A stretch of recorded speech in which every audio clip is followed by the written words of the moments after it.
High everyone, welcome back to my channel সোহানির রান্নাঘর। তো আপনারা সবাই কেমন আছেন? আশা করছি সবাই খুব ভালো আছেন। তো আজকে ডিম দিয়ে দারুণ একটা রেসিপি বানিয়ে দেখাবো। রুটি, পরোটা, লুচি, রাইস সব কিছুর সঙ্গেই কিন্তু এটা খেতে দারুণ লাগবে। যারা ডিম খেতে পছন্দ করে না তারাও কিন্তু এটা আঙুল চেটে পুটে খাবে। আর এটা বানানো খুবই সহজ, হাতে মাত্র 10 মিনিট থাকলেই বানিয়ে নিতে পারবেন এই রেসিপিটি। তাহলে চলুন আজকের রেসিপিটি শুরু করা যাক। প্রথমে এখানে আমি একটা বাটি নিয়ে নিয়েছি, তাতে 4টে ডিম আমি ফাটিয়ে নেব। আপনারা চাইলে ডিমের পরিমাণটা বাড়িয়েও নিতে পারেন। তো আমি আজকে এখানে 4টে ডিম নিয়েছি। প্রথমে 4টে ডিমকে আমি বাটির মধ্যে ফাটিয়ে নিয়েছি, তারপর ওর মধ্যে দিয়ে দেবো স্বাদ মতো লবণ এবং হাফ চামচ গোলমরিচের গুঁড়ো দিয়ে ডিমটাকে খুব ভালো করে ফাটিয়ে নেব, যাতে ডিমের মধ্যে লবণ এবং গোলমরিচটা খুব ভালো করে মিশে যায় এবং কোনো দানা দানা অবশিষ্ট না থাকে। তো এখানে আমার ডিমটা খুব ভালো করে ফাটানো হয়ে গেছে।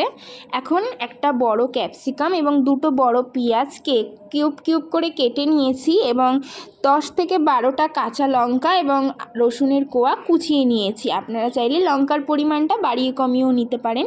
তো এখানে গ্যাসে একটা কড়াই বসিয়ে দিয়েছি। কড়াইটা বসিয়ে দিয়ে তার মধ্যে তেল দিয়ে দিয়েছি। তেলটা গরম হয়ে গেলে এখন আমি হাই ফ্লেমে ডিমটা দিয়ে দেব। ডিমটা দিয়েই কিন্তু নাড়াবার প্রয়োজন নেই, তাতে কিন্তু ডিমটা ফুলবে না। তো ডিমটা একটু হয়ে গেলে এইভাবে আমি যেভাবে এখন ডিমটাকে একটু নাড়িয়ে নাড়িয়ে ভেজে নিচ্ছি, আপনারাও সেইভাবে ভেজে নেবেন। এতে করে ডিমটা খুব সুন্দর ফুলে যাবে। তো এইভাবে আমি ডিমটাকে ভেজে নেব 4 থেকে 5 মিনিট মতন। খুন্তি দিয়ে আমি ডিমটাকে একটু টুকরো টুকরো করে নেব। খুব বেশি টুকরো টুকরো করব না, ডিমগুলোকে একটু বড় বড়ই রাখবো। তো এখন ডিমটা আমাদের ভাজা হয়ে গেছে, আমি খুব ভালো করে ভেজে নিয়েছি, দেখতেই পাচ্ছেন। তো এখন এটাকে আমি তুলে নেব। তো ডিমটা এখন আমি একটা পাত্রের মধ্যে তুলে নিয়েছি। এখন ওই কড়াইয়ের মধ্যে দিয়ে দেবো 3 থেকে 4 চামচ মতন সাদা তেল। দিয়ে তেলটা গরম হয়ে গেলে ওর মধ্যে কুচিয়ে রাখা রসুনের কুচিগুলো দিয়ে দেবো এবং কুচিয়ে রাখা লঙ্কাগুলো দিয়ে দেবো। দিয়ে একটু 1 থেকে 2 মিনিট মতন একটু ভেজে নেব। এখন এর মধ্যে কেটে রাখা পেঁয়াজগুলো দিয়ে দেব। দিয়ে এটাও 1 থেকে 2 মিনিট মতন একটু ভেজে নেব।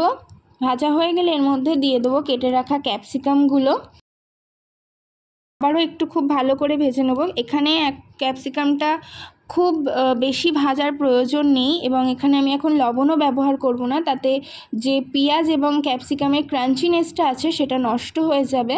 এখানে শুধু এখন 1 চামচ আমি গোলমরিচ অ্যাড করব, করে আবারও খুব ভালো করে সব কিছু ভেজে নেব। তো ভাজা হয়ে গেলে এখন এর মধ্যে দিয়ে দেবো 1 বাটি টমেটো সস, 1 বাটি চিলি সস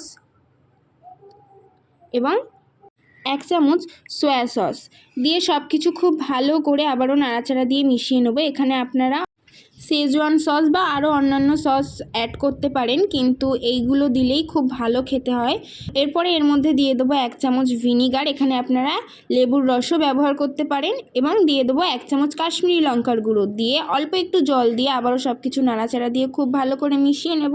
সসটা ফুটে গেলে দিয়ে দেবো স্বাদ মতো লবণ, দিয়ে আবারও সব কিছু নাড়াচাড়া দিয়ে মিশিয়ে নেব। এখন একটা বাটির মধ্যে জল নিয়ে ওর মধ্যে 1 চামচ কর্নফ্লাওয়ার দিয়ে খুব ভালো করে মিশিয়ে নেব। নিয়ে কর্নফ্লাওয়ারের মিশ্রণটা সসের মধ্যে দিয়ে দেব, এতে করে খুব সুন্দর একটা টেক্সচার আসে। তো সসটা একটু ফুটে গেলে এর মধ্যে ভেজে রাখা ডিমগুলো আমি দিয়ে দেব। দিয়ে আবারও সব কিছু নাড়াচাড়া দিয়ে খুব ভালো করে মিশিয়ে নেব। তো সব কিছু খুব ভালো করে মিশিয়ে নিয়ে এখন আমি এটাকে 2 থেকে 3 মিনিট মতো জাল দিয়ে নেব। আপনারা চাইলে এটা গামাখাও করতে পারেন বা ড্রাইও করতে পারেন। তো তৈরি আমাদের এগ চিলি। এটা রুটি, পরোটা, এমনকি ভাতের সঙ্গেও দুর্দান্ত লাগে খেতে। আপনারা অবশ্যই একবার বাড়িতে ট্রাই করে দেখবেন এবং ভিডিওটি কেমন লাগলো সেটি অবশ্যই কমেন্ট করে জানাবেন। যদি ভালো লেগে থাকে অবশ্যই একটা লাইক করবেন আর আমার চ্যানেলটি সাবস্ক্রাইব করার অনুরোধ রইল। Thank you for watching.